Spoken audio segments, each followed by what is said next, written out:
जन अधिकार न्यूज रो महाप्रभाव खबर प्रसारण पर शेष बालेश्वर प्रशासन अनंतपुर फांडी को देले नुआ स्कॉर्पियो जनसाधारण मन में खुशीर लहरी।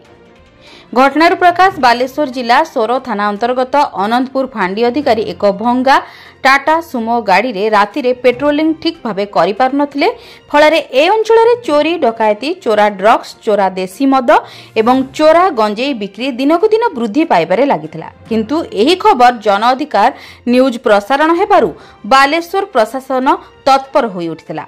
गतकाली अनंतपुर फांडी को एक नुआ स्कॉर्पियो जोगाई दिया जाइथिबारु ए अंचलर जनसाधारण मन में आनंद खेली जाइछि। अनंतपुर फांडी पक्षरु पेट्रोलिंग कड़ाकड़ी होई परिबा संगे संगे चोरा मद बेपारी ड्रग्स बेपारी को धरिबारे सफल हेबो बोली जनसाधारण आशा प्रकट करिसेंती। अनंतपुर आत्मानंद दास को रिपोर्ट, जन अधिकार लाइव।